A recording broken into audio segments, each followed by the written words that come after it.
Hey, college wrestling fans, it's JT1Wrestle here. And so far, the Swayze and I have talked about the teams that we would like to see either reinstated or added for the first time in NJCAA, NAIA, D2, and D3. And now we're going to talk about the top five teams that we would like to see either reinstate their program or add a program for the first time in NCAA Division I. So I'm going to let Sway start off with his number five pick. Awesome. Thank you. I feel like when we are done with this, we'll have a lot of good feedback because everybody's got a good opinion on D1 wrestling. For my number five spot, I'm going to go with a school, Oral Roberts University. They are based out of Tulsa. They're a private school. A lot of people don't know about the school. It's kind of an under the radar school in the shadows of Tulsa University, and then with two other big Division I schools in OU and OSU in the state. Oral Roberts, without having football, really doesn't have a big identity for those who don't know anything about the school. They have had some success in basketball and a few other sports, but I feel like they would be a good opportunity, up there in the northeast part of the state, especially without having football. They could really draw from a very strong northwest Arkansas, southwest Missouri, and also nearby Kansas, and especially with a bunch of different JUCOs, about 4 or 5 JUCOs within about a 3.5, 4 hour radius. So to start things off, I'll go with Oral Roberts University out of Tulsa. For a lot of reasons. You'll find out more as we talk about our other picks, why I love that pick so much. But Oral Roberts is a phenomenal pick. I can't get too much into why I agree with you right now, but I will here in a little bit. Um, my number five pick is going to be Yale. I like this pick a lot because I think, I always like it whenever wrestling is in a predominantly academic institution. I think that's really important. Yale is a Ivy League school, and furthermore, Yale wrestling started in 1900. So if the Bulldogs still had wrestling today, we would be looking at a program that was 126 years old. They were actually a part of the first ever NCAA Division I dual meet when they wrestled Columbia back in 1903. They actually have the first four-time champion of anything in wrestling. Like, we talk about conferences, we talk about the national tournament. So the very first ever four-time champion was actually in the Eastern Intercollegiate Wrestling Association, the EIWA, and his name was George Dole, and he won titles in 1905, 1906, 1907, and 1908. So think about that. A guy that was born in the 1800s was one of our first ever four-time champions in anything. And then his brother Levi won titles in 1905, 1907, and 1908, getting second place in 1906. So we just about had a brother combination both become the first ever four-time EIWA champions as well as four-time champions of anything. And what's even kind of cooler about Yale wrestling is that it's been referenced on national television. They had an episode of The Simpsons here a few years ago. I mean, well after Yale had dropped wrestling, they had an episode of The Simpsons where Marge had made someone mad and he challenged her to a mixed martial arts fight in the UFC. And she was trying to get pointers about, like, well, how should I approach this? What should I do? And Mr. Burns, Homer Simpson's boss, was trying to teach her wrestling skills. And she asked him how he knew about this, and Mr. Burns, the character on The Simpsons, had wrestled for Yale. So maybe we can ask Mr. Burns, this multimillionaire in Springfield, whether it's Massachusetts or Missouri or Illinois, wherever Springfield happens to be, maybe he could put up some funding for um, the Bulldog Wrestling program to be reinstated. So we're talking about a program that was ended after the 1991 season. So 91 years. I mean, think about that. A lot of the wrestling programs that we have seen discontinued over the years, they were around for a while, but Yale Wrestling was around for 91 years before it was dropped. So this is a program that, this is how I feel about every single wrestling program that we've lost. It never should have been discontinued, but how can you discontinue a program that was around for 91 years? So I want to see Bulldog Wrestling back. So that's my number five pick. Yeah, picking Yale along with that strong contingent of the Ivy Leagues, the high academic success, and the fact that Mr. Burns is an alum there. That pick is excellent. Terrible, terrible. Um, so my next pick, I'm going to go to the northeast part of the country as well. I'm going to go with the Catamounts from the University of Vermont. And the reason I really like this is a lot of it I really pinned on their success in basketball. They're able to compete at the NCAA tournament with some big names, and they've done really well in March Madness. However, upon looking at this, they're pretty stellar in a bunch of other things. Last year, some people don't know this, in 2024, they won the entire NCAA tournament for men's soccer. A lot of people don't know that. That's huge. It's you got to think this is a school that doesn't have football. They knocked off all the powers and won it. Now, something that they're really well known for is an Olympic sport, skiing. The history of Vermont Catamounts, they have 66 U.S. team members all time. They can do well with an Olympic sport. They've already proven they can do well against the big boys. I think it gives another opportunity in the Northeast and would probably be D1 wise one of the furthest north um, with wrestling. And I think it opens up the gates to really get some of those other states up there in the Northeast a place that they could call home. So I'm going with the Catamounts of Vermont for number four. Trying to was on my website real quick. I was trying to remember whether they ever had a program or not. Um, I'm not sure if that would be a new program or a reinstated program. I'm not finding it in my gone lost and forgotten right now, but I also wrote about a lot of teams, so I'm not sure if I'm just over, you know, skipping it right now or if they did. Are you sure? Would that be a new program or a reinstated program? I kind of looked at your directory too of stuff and I couldn't find it. Okay. So not sure if they have had it. I know men's sports wise, they have basketball, cross country, ice hockey, lacrosse, soccer, and track and field. So they got a little mixed bag of nuts that work well for the Northeast because of um, how much those sports are around. But um, I've not found anything for wrestling in the past. I'm not finding anything there either. But I want to say real quick, another reason why I really like that pick is people often don't think of Vermont as a wrestling state. But I tell you what, one of the best teams in NCAA Division III wrestling is University of Vermont Castleton.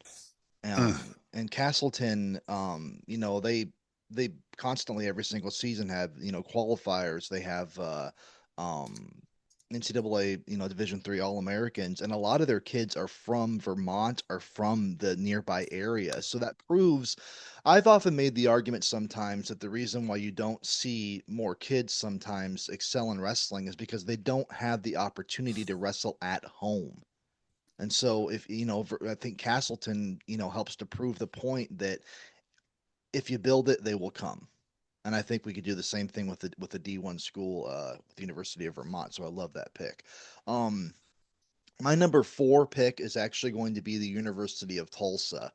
And I have to say this real quick. Sometimes, with all the writing that I do about college wrestling, people will ask me, where's the weirdest place you ever saw wrestling? And then where is the place where you can't believe they never had wrestling? So the weirdest place I ever saw wrestling where I was like, wow, I never would have thought we would have had it here. And we actually spoke about this when we talked about NCAA Division II teams. Even though they were NAIA back in the day, was the University of Alaska Pacific. It's like, wow, that's a place you never would have thought you would have seen college wrestling. Now, looking at it from the other standpoint of where would you expect wrestling to be that never was, is the University of Tulsa. And I just cannot believe that, as long as Tulsa has been around, as long as wrestling has been around, they have never had a program ever. So this would actually be a new program. Now let's talk about why that's such a weird thing to me.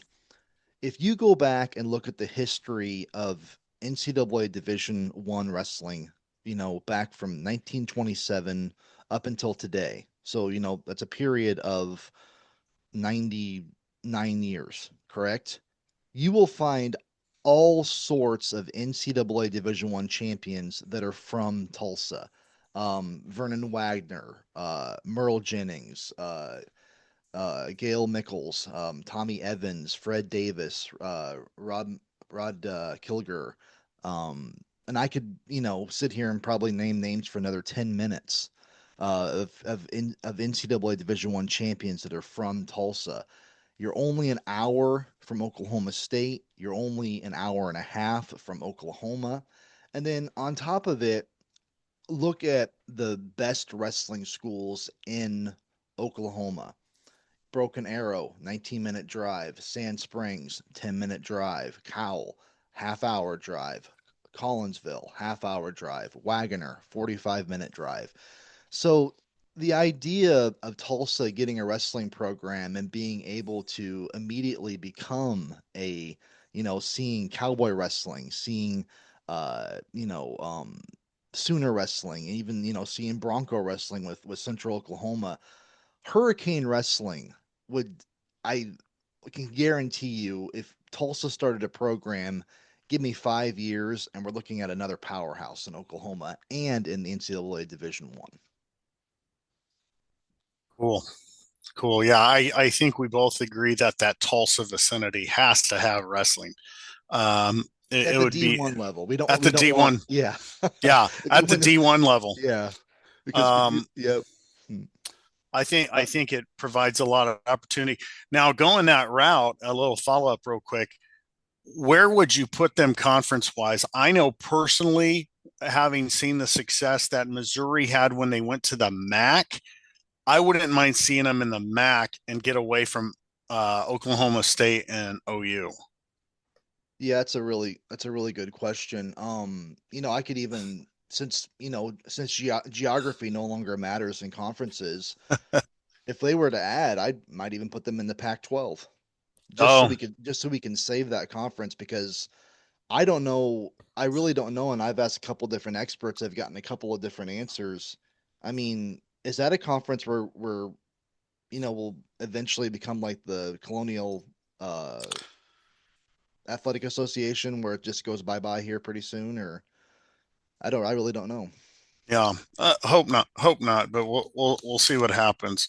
Well, let's jump ahead now to number three. This one, um, they have had wrestling. They discontinued it after the 1987 season, and I just think it's a good location to help foster growth in the Northwest now, and that is Idaho State. A big reason I like Idaho State for a multitude of reasons. Up there in Idaho, there used to be a powerhouse JUCO, Rick's Junior College, that produced tons of talent from a lot of different sports. They were always in the national finals for football. Um, in fact, I was in that indoor arena there in Pocatello for the 1998 JUCO championships in football.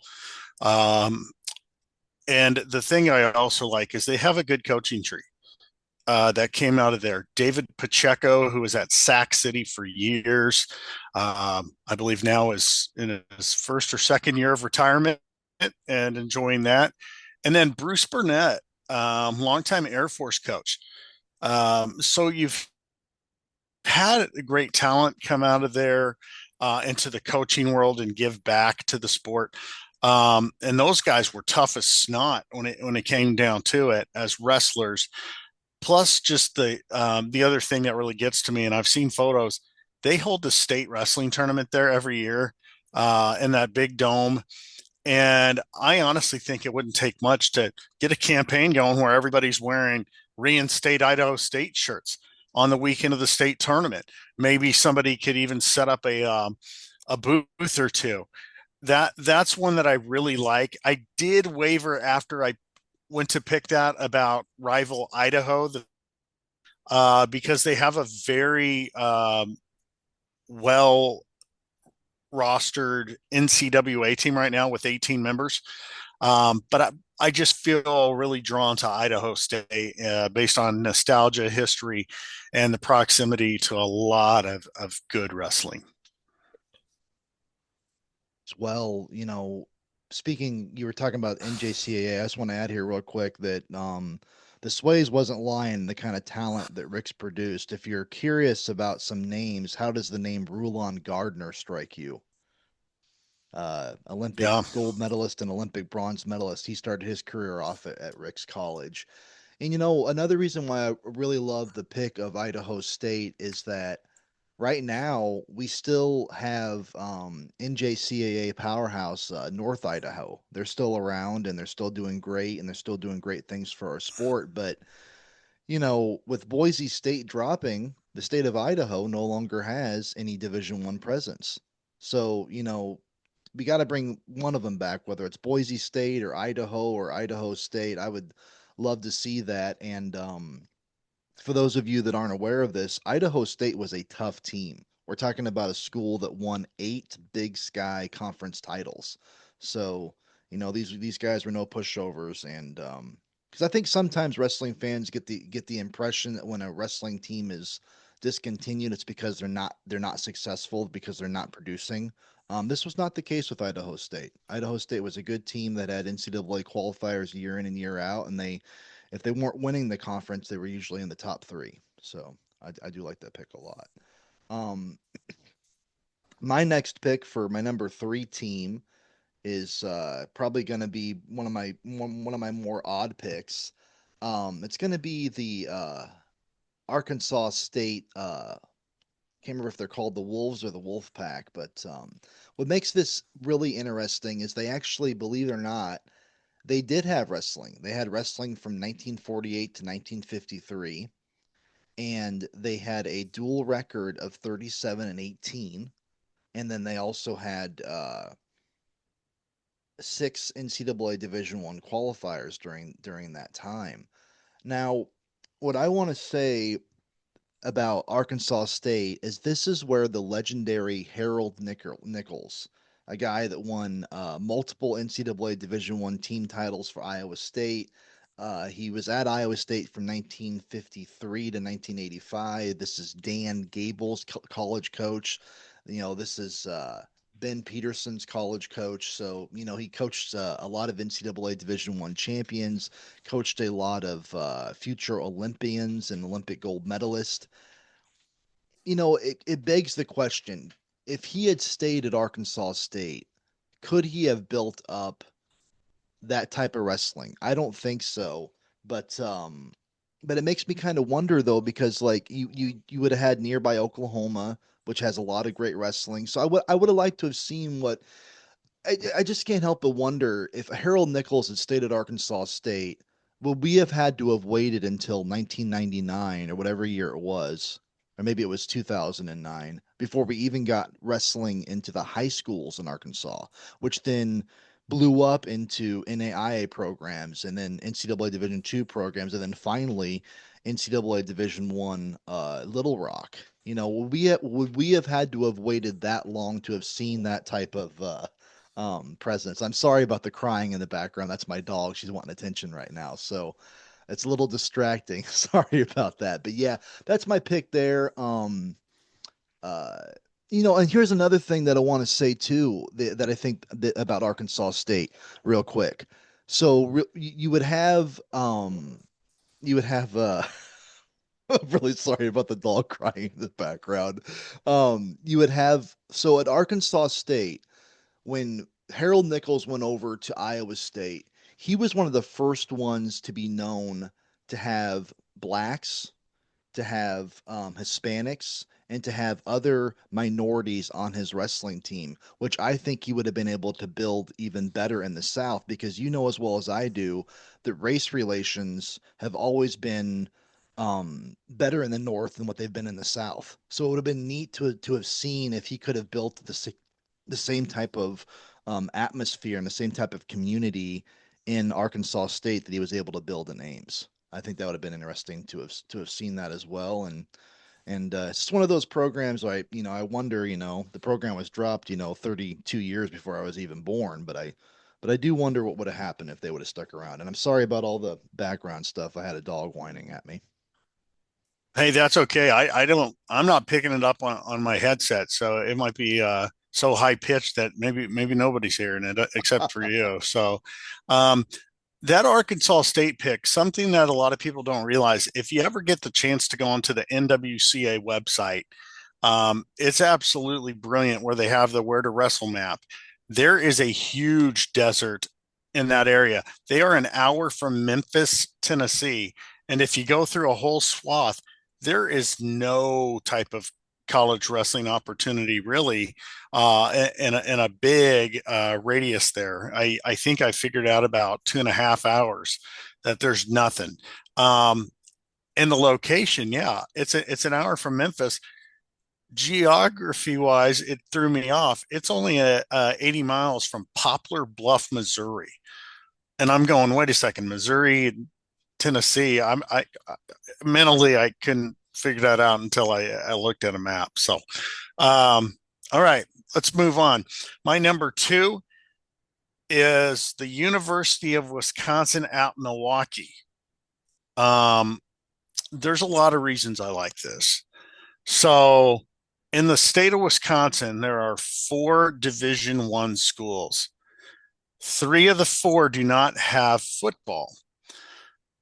Wisconsin Milwaukee is one of them. Now, a few years ago, there was a junior college that started up wrestling in the Milwaukee area. That's Bryan and Stratton College. And they had for the first 2 years an All American each year. And then they did a little hiatus for a year, brought in a new coach. They had a national qualifier. So each year they've had at least a national qualifier.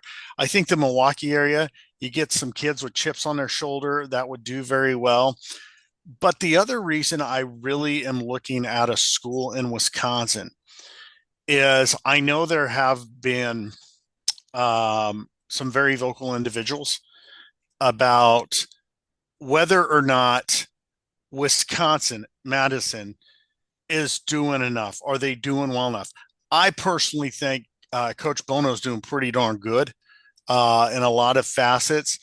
But it seems like there is supposedly a disconnect with the Akron Wrestling Academy and the University of Wisconsin, and people talking about, well, these guys are leaving the state from the academy. Guys, Ben Askren left the state too. He wrestled at Missouri, and I want to give a shout out to Ben because he's going through pure hell right now, and he keeps getting up every time he's knocked down. But I really think this would be an opportunity for those that may be displeased with what's happening with the Badgers to put your money where your mouth is, and let's get one of these other D1s in the state to add wrestling. And you could possibly push somebody into a position to bring light to those schools. So, but Wisconsin Milwaukee is my number two.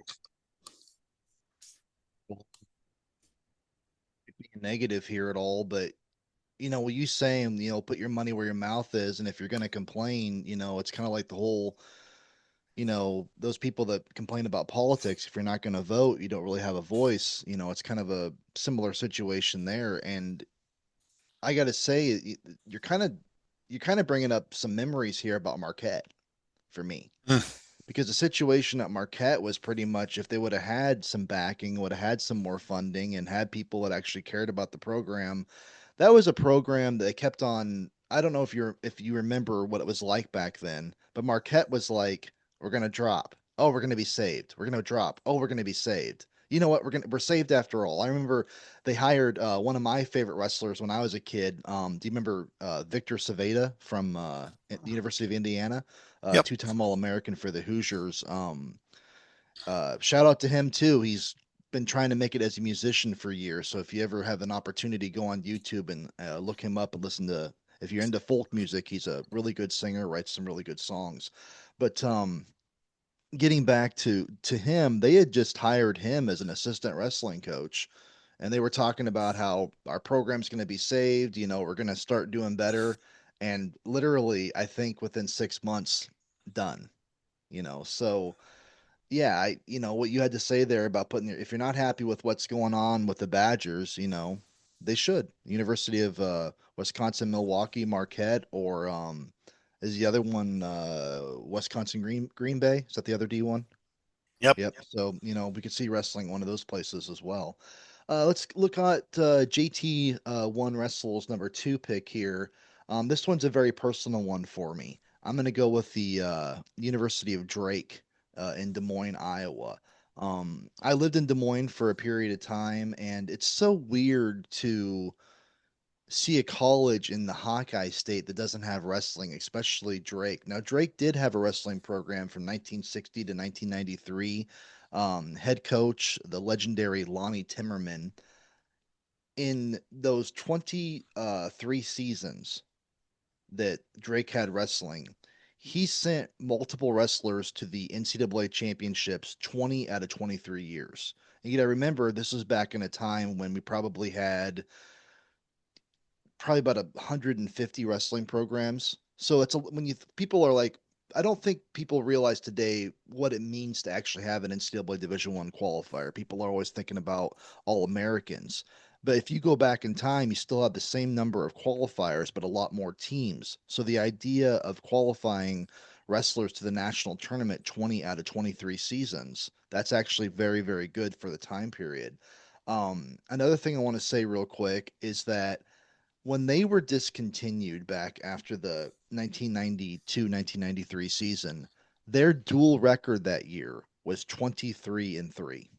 That was their dual record. So they had a dual record of 23-3, and then on top of it, they finished third in the Eastern Regional tournament, which back in those days, the Eastern Regional I think had like somewhere between like the high teens and like the low 20s as far as member teams. So the reason I'm bringing that up is that I think as a community, and this goes for everybody, this goes for fans, this goes for coaches, this goes for wrestlers, we need to start showing the outside community, the people that aren't involved in wrestling, that we care about more than just the national tournament. Because you had a athletic director at Drake who knew nothing about wrestling, cared nothing about wrestling, and so when you're an outsider looking in, you ask yourself, okay, what's important to these people? And if all we ever do is say the national tournament, the national tournament, the national tournament, that's 3 days out of 6 months that we wrestle. We start wrestling at the end of October, and then we're done not quite by the end of March. So that's almost a 6 month period. And we're telling people the only thing that matters to us is the last 3 days of the season. That's insane because one of the reasons that he listed for Drake being discontinued was an inability to be successful.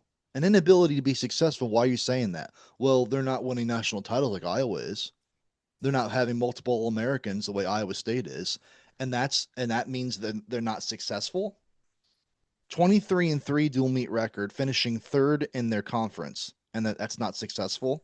So there's that, and I could dwell on that a little bit more. But let me also say this. In Des Moines, Iowa, you have all the Des Moines schools. You have Powerhouse Southeast Polk. You have Johnston. You have Ames. You have Ankeny, some of the best high school wrestling programs in Iowa. And Drake, while it's not an Ivy League school, is probably one of Iowa's.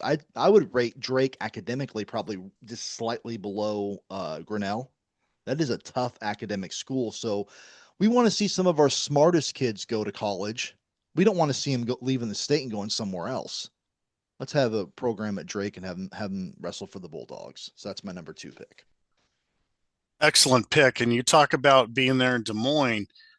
let's talk about an NAI powerhouse real quick in Grandview and why that's important to the Drake situation. Um, Joe Woodley, football coach at Grandview from 2019 through 2024, 72-5 record. They won the national title last year. And then guess what happens? He moves across the street basically to Drake. He's the Drake head coach now. So that'll be fun to follow. Drake is an excellent pick for many reasons. So I really do like that. Now, number one for me, I come from Kansas. Everybody in Kansas wants a Kansas school. What Kansas school am I going to pick? None of them. Let's go to another school that has the word Kansas in it, though. The University of Missouri at Kansas City, the Kangaroos. And here's why I like it, other than the mascot being pretty fun.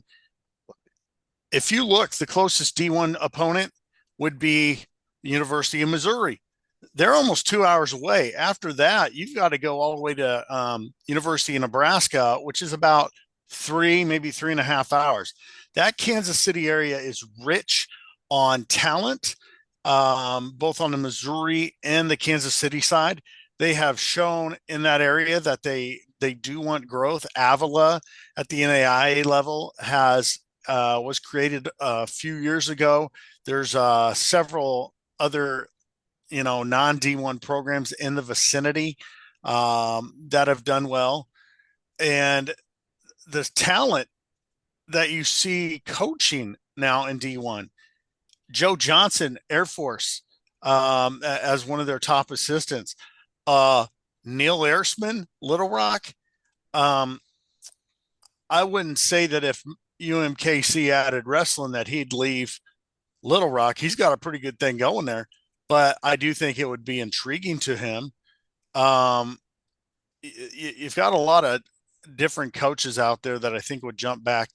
And plus, like I said, that Kansas City area, the ability to recruit some talent there. Plus, one of the most underrated and toughest high school tournaments in the country, the Stampede, is housed there in Kansas City, and you get talent from all over the place.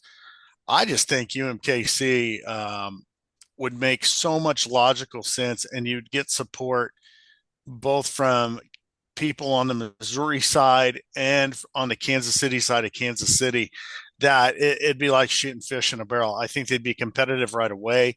Now, there's other schools, South Dakota State, North Dakota State, that are in the same conference with them primarily, and that is the Summit. And so it'd be one of those, do they go Big 12? Personally, I kind of like the idea of stay away from the Big 12 and go MAC. And that would be, I think, more suited for you. But UMKC, the Fighting Roos, is my number one pick. Like it a lot. I really don't know if I can add anything to it. You crossed your T's and you dotted your I's and all your reasonings, but I agree with every one of them. My number one pick is going to be probably the best wrestling program in NCAA Division I that we ever lost, and this is the University of Syracuse. So, kind of a funny little story. I became a college wrestling fanatic at a very early age, and I can remember being like a 7-year-old kid, and your dad would ask you, "What do you want to be when you grow up?" I want to be a college wrestler, not realizing that's not an actual profession, but when you're 7 years old, you don't realize that kind of stuff. And you would think growing up an hour from Iowa City and 2 hours from Iowa State, an hour and a half from Northern Iowa, that I would have wanted to be a Hawkeye or a Cyclone or a Panther. But I told my dad I wanted to be an Orangeman, of all things that I wanted to be. We're talking about 8-time Eastern Intercollegiate Wrestling Association champions, 6-time top 10 NCAA Division I finishes.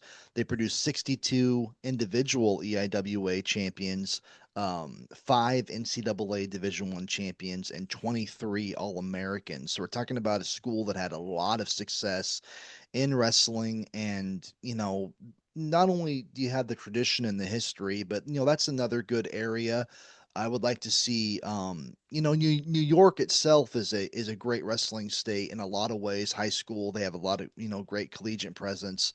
I would like to see New York have one of those like really dominant teams again. I mean, don't get me wrong, you got Columbia, you got Binghamton, you got Hofstra, you got some really great teams, but I think Syracuse could be one of these programs that would um you know, for one thing, there are people that want it back. Nobody wanted it dropped. I mean, there have been people that have been trying to reinstate the program ever since it was discontinued. I believe after the 2001 season. So definitely want to see the Orangemen back. That is my number one pick. And any further thoughts before we end this episode, Sways? No, Syracuse had some darn good heavyweights too over the years. Art Baker in the upper Yeah, weights. Jim Nance. Jim Nance was freakishly good. The thing with Art Baker, a lot of people don't know, he won a national title in football and wrestling in the same season, which Yeah, is yep, you don't yep. see that every day. Nope. But so many good reasons. I think it would reignite a good rivalry or something with Buffalo. It would help Buffalo Yeah. get back up to that limelight, which I have no doubt they're going to be back in no time with some coaching changes that they've had.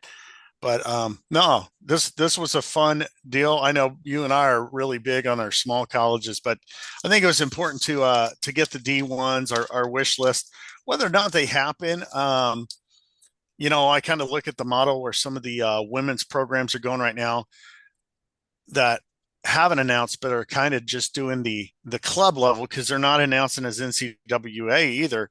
But you got like Brown and Oklahoma State that have big rosters, but I think they're building capacity first, and then they'll make that decision to jump into the NCAA venue, or maybe they won't.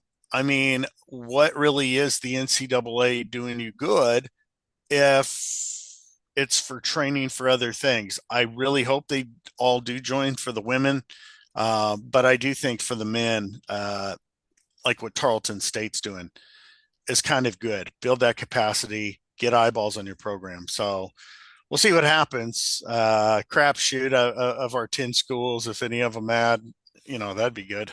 If any others add, that'd be even better. People are often, like I said before, people are often kind of pessimistic when it comes to either a program being added or a program being reinstated at the Division I level. But it has happened before. I mean, we got teams we're watching right now in wrestling that had dropped and are now back. You know, Binghamton, Princeton. I got to sit down and look at all the teams in front of me, but I'm sure I could name more. But anyway, this is the end of our episode, the top 10. If you have your picks, let us know what they are. We're curious as well. On behalf of the Sways, this is JT1 Wrestle, and I want to thank the Sways once again for being a part of the program today. Glad to be here.